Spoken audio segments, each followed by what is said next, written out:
inspiration, mentorship, hope, and love. This person I am speaking of is none other than Emprezz Gold.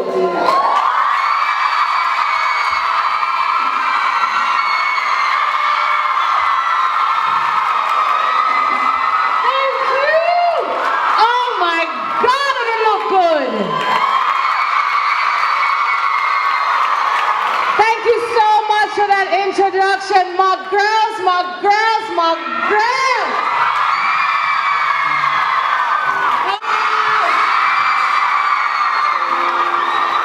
Thank you so much for having me today at Clarendon College. You know why I'm happy to be here? Because I believe that together we can share new ideas to make this country better.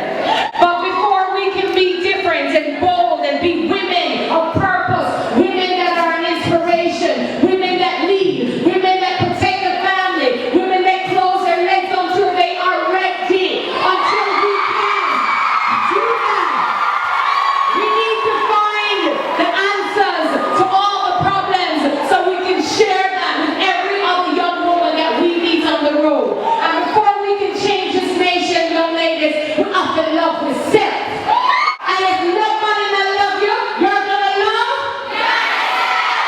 Thank you about being women of honor and what that means to me, and how to be big and bold in this crazy world, how to step out of that box and love yourself and know that you are the greatest thing that has ever walked this universe, because that's what I think about me, and nobody can tell me any different. The lady next to you and say, you are wonderful. If the lady next to you and say, together we shall rise. Look at the lady next to you and say, let us focus on our education. Let us look at each other and say, we are the change. All right, now watch this now. Women of honor that can be big and bold and different and change this nation for the best. You have to understand how powerful all of these things are, and they work together. And if you abuse one or the other, it's going to have an effect on you. It's going to have an effect on your journey and on your growth. And the reason I say that is because every day I sit with young girls like you, and I was in the juvenile center. These are young girls who are being incarcerated, right? Locked up behind bars. And I remember talking to one of the girls, and she said to me, Emprezz, boy, I really need to talk to you. I sat down and I was looking at her, and her hand was all cut up. And I'm saying to myself, why are you cutting yourself? So obviously she's depressed. And then she went on to tell me that nobody has come. She stabbed 4 people, and that's why she has been locked up. Anger, hurting another black brother and sister after all the things we've come through. And then she went on to tell me that, you know, nobody has come to visit her since she has been incarcerated. No mother, no nothing.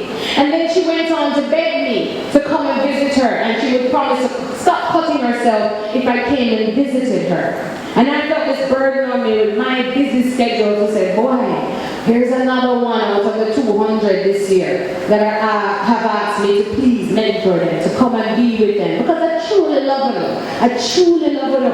And that's why I don't want to joke about life. You must have fun and enjoy it, but I think a lot of us Jamaicans are wasting time. We've been singing and dancing and running for massa when you raped our black sisters in the days of slavery and enslavement not so long ago, and told us that you're black and ugly and stink like. Yet they use that same woman that they took the good-looking black man like this and said, go rape her. And then they snatched that baby from her and put that baby somewhere in another plantation to be a slave, to be raped again. And still today in this country, they were doing that, the colonizers, and still today we are still raping our girls. We are still abusing them. So when she continued to tell me what happened, and she said that her stepfather used to sexually abuse her. And when she told her mother didn't listen. And when she told her father said, well, come play with the something in the man. Now, the sickness of that is that it is a reality that we face in every parish, and in every school there's at least one girl I can probably put my life down. How many of you know a young girl that's being sexually abused? before or heard of a young girl? Put your hands up. Talk up, you, Miss Effie.